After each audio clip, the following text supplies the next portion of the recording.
Assalamualaikum warahmatullahi wabarakatuh. Perkenalkan, nama saya Lailatul Rahmi dengan NIM 2248201101. Di sini saya akan mempresentasikan tugas teknologi bahan alam, yaitu ekstraksi minyak atsiri, fraksinasi, isolasi senyawa, pemurnian, dan komputasi bahan alam. Dengan dosen pengampunya Pak Hari Adi Saputra, SSI, MSI. Minyak atsiri adalah zat berbau yang terkandung dalam tanaman. Minyak atsiri termasuk juga minyak menguap, minyak eteris, minyak esensial karena pada suhu kamar mudah menguap. Biasanya digunakan pada parfum, aromaterapi, kosmetik, dan obat tradisional.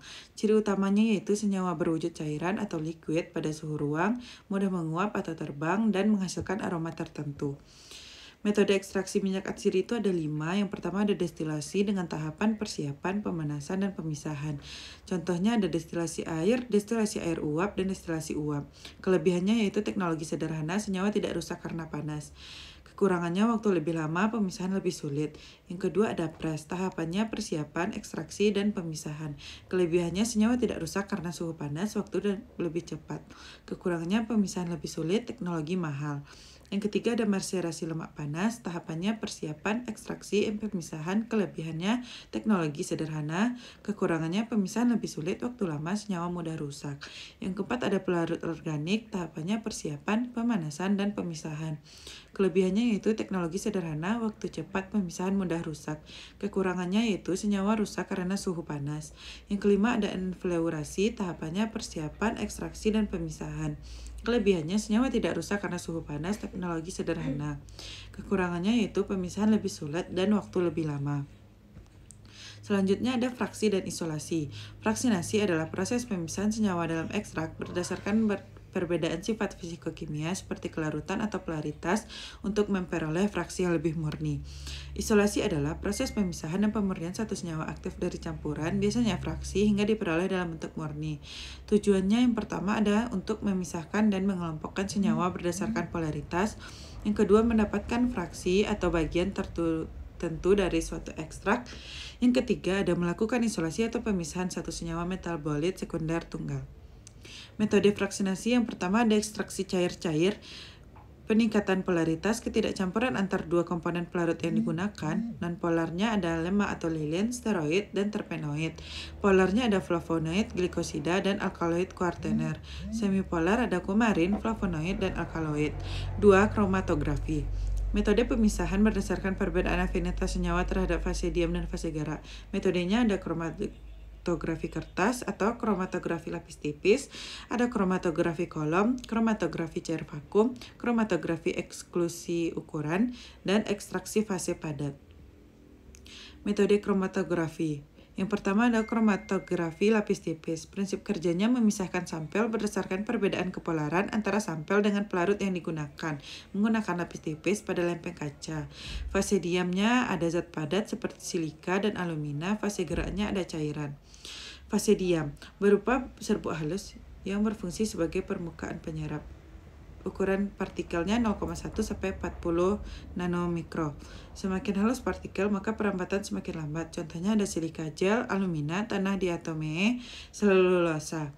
Fase gerak yaitu punya kemurnian tinggi, digunakan maksimal 2-3 kali. Daya elusi fase gerak diatur sedemikian rupa sehingga harga RF terletak antara 0,2 sampai 0,8. Komposisi campuran dapat berubah karena penyerapan atau penguapan. Campuran pelarut mungkin bereaksi satu sama lain. Contoh alat KLT ini. Kelebihannya waktu relatif cepat 15-60 menit, jumlah zat yang diperiksa cukup kecil, kira-kira 0,01 sampai senyawa murni 0,1 gram simplicia. Sederhana, kondisi kromatografi untuk optimalisasi resolusi senyawa. Tidak diperlukan ruang yang besar, kekurangannya tidak bisa digunakan untuk senyawa volatil. Pemurnian, metode untuk mendapatkan komponen bahan alam murni bebas dari komponen kimia lain yang tidak dibutuhkan. Prinsip pemisahan antara dua zat atau lebih yang saling bercampur, tujuannya untuk mendapatkan suatu zat murni atau larutan yang telah dari satu campuran atau tercemar oleh zat lain. Tingkat kemurniannya 95-100%. Pemisahan berdasarkan peristiwa fisika atau kimia. Tidak mengubah zat selama pemisahan, satu komponen atau lebih direaksikan dengan zat lain sehingga dapat dipisahkan. Teknik pemisahan campuran bergantung pada jenis, wujud, dan sifat komponen yang terkandung di dalamnya. Rekristalisasi, proses pemurnian kembali senyawa organik padat dari bahan pengaturnya dengan cara mengkristalkan kembali senyawa padat yang telah dilarutkan ke pelarut. Prinsip kerjanya, senyawa dilarutkan dengan pelarut yang dapat melarutkannya pada suhu tertentu. Ketika larutan jenuh berisi pelarut dengan suhu tinggi dan senyawa dibiarkan mendingin, kelarutan senyawa akan menurun sehingga membentuk kristal dari luar larutan. Ini contoh alat rekristalisasi. Dekantasi, proses pemisahan campuran, sedimentasi, dan berdasarkan penuangan langsung atau pemindahan wadah lain. Kelebihannya, desain alat dan operasional lebih sederhana, aplikasi luas untuk berbagai keperluan. Kekurangannya, hanya dapat memisahkan campuran yang tidak tercampur. 2. Tidak dapat digunakan untuk bahan berupa larutan dengan massa jenis yang mirip. 3. Perlu perlakuan lain terlebih dahulu untuk campuran sulit diendapkan seperti sentrifugasi. Ada sublimasi, yaitu proses di mana suatu senyawa mengalami konversi dari suatu padatan menjadi gas tanpa melalui fase cair. Dilakukan dengan cara memasukkan senyawa padat ke sistem vakum. Komputasi bahan alam. Aplikasinya yaitu penemuan obat baru, database tanaman, prediksi aktivitas, dan molekuler docking. Penjelasannya, komputasi dapat diartikan sebagai cara untuk menemukan pemecahan masalah dari data input dengan menggunakan suatu algoritma. Hal ini ialah apa yang disebut dengan teori komputasi, suatu subbidang dari ilmu komputer dan matematika. Sekian yang dapat saya sampaikan. Apabila ada kesalahan mohon dimaafkan. Wabillahi taufiq wal hidayah. Assalamualaikum warahmatullahi wabarakatuh.